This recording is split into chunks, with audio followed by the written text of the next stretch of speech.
Egyptian female students को हिरासा किया, जिसके बाद इजिप्शियन स्टूडेंट्स ने रिटेलिएट किया और उसके बाद तमाम के तमाम इंटरनेशनल स्टूडेंट्स के ऊपर एक अटैक हो गया और मॉब वायलेंस वाली सिचुएशन हो गई।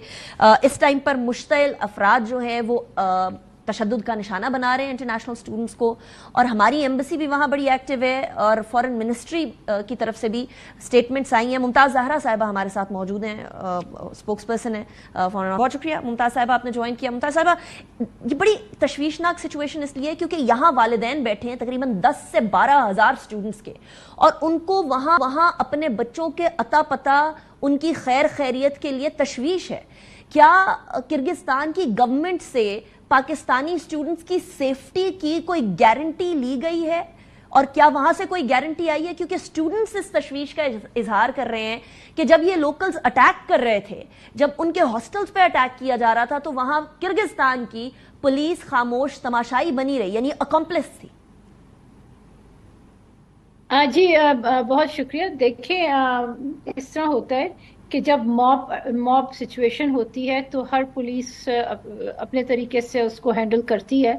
हमारा कंसर्न ये है कि जो कल अटैक हुआ हॉस्टल्स पर, उसमें पाकिस्तानी तलबा और तालिबात शामिल थे और उनको एक सिक्योरिटी थ्रेट लाहक था, और जो वालिदैन की या स्टूडेंट्स की तशवीश है वो बिल्कुल जायज़ है, क्योंकि जब इस तरह की सिचुएशन हो तो वालिदैन को तकलीफ होती है कि उनके बच्चों की क्या, उनकी सेफ्टी की क्या गारंटीज़ हैं।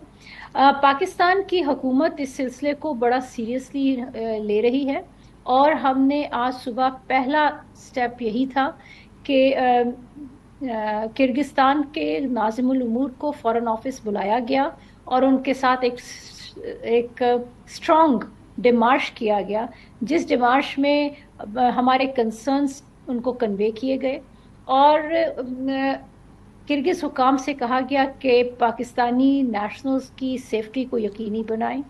और जो रिपोर्ट्स ओवरनाइट आ रही थी, बड़ी अंदुनाक और बड़ी ही तकलीफदेह रिपोर्ट्स आ रही थी, उन रिपोर्ट्स को इन्वेस्टिगेट करके हमें फौरी तौर पर पाकिस्तानी नेशनल्स की सेफ्टी के बारे में इंफॉर्मेशन शेयर करें।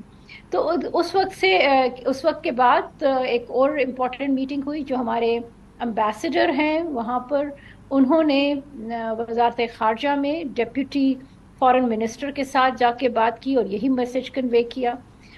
तो एक चीज़ इस बातचीत के बाद जो क्लियरली सामने आई है वो ये है कि ये इस्टेब्लिश हो गया है कि कोई पाकिस्तानी नेशनल उसकी अमवात नहीं हुई हैं, और ना ही जो कल हम एक तकलीफ खबर सुन रहे थे कि खुदा ना खास्ता कोई रेप केसेस हुए हैं, वो भी इस तरह की कोई चीज़ कंफर्म नहीं हो सकी।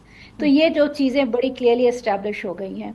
इसके अलावा गवर्नमेंट ऑफ किर्गिस्तान ने ये जो मॉबस्टर्स थे और जो गैंग्स थे, उनके खिलाफ पुलिस एक्शन लिया है, और जो हॉस्टल्स हैं उनकी सिक्योरिटी बढ़ा दी है, और इस वक्त जो बिश्केक की सूरत हाल नॉर्मल की तरफ आ रही है, तो इससे कुछ हमें पॉजिटिव इंडिकेशंस मिल रही हैं कि आगे, I am sorry, I am cutting you short, normalcy की तरफ चीजें जा रही हैं। This is a good thing and this is a very positive thing as well कि एटलीस्ट हम लोगों के वो जो किलिंग्स और एटलीस्ट रेप वाली चीजें वो नहीं है। दैट इज नॉट ट्रू, क्योंकि बहुत सारे नंबर सोशल मीडिया पे भी गर्दिश कर रहे हैं।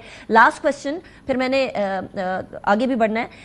क्या किर्गिस्तान की गवर्नमेंट ने सेफ पैसेज प्रोवाइड करने का कोई वादा किया है पाकिस्तानी गवर्नमेंट से? जो पाकिस्तान के वहां स्टूडेंट्स हैं उनको इवैक्यूएट करने की कोई बात चल रही है? देखें, पाकिस्तानी गवर्नमेंट की पहले तो मैं आपको बता दूं कि प्राइम मिनिस्टर की बड़ी क्लियर डायरेक्शंस गई हैं वज़ारत ख़ारजा को भी और हमारे सफारत खाने को भी, कि वो पाकिस्तानी जो वापस आना चाहें उनको फैसिलिटेट किया जाए। इसमें आपने जिस तरह कहा, एक बड़ा नंबर है, ज़्यादातर वहाँ पर स्टूडेंट्स हैं, और वो स्टूडेंट्स जो वहाँ मौजूद हैं उनके इस वक्त इम्तिहान हो रहे हैं, उनकी तालीम एक अहम मरहले में जा चुकी है। तो वो उनका फैसला है कि वो वापस आना चाहते हैं नहीं। वेरी इंपॉर्टेंट मुमताज़ साहबा, जो आना चाहेगा उसको फैसिलिटेट करेंगे, और जो वहाँ रहना चाहेगा उनकी सिक्योरिटी को यकीनी बनाएंगे।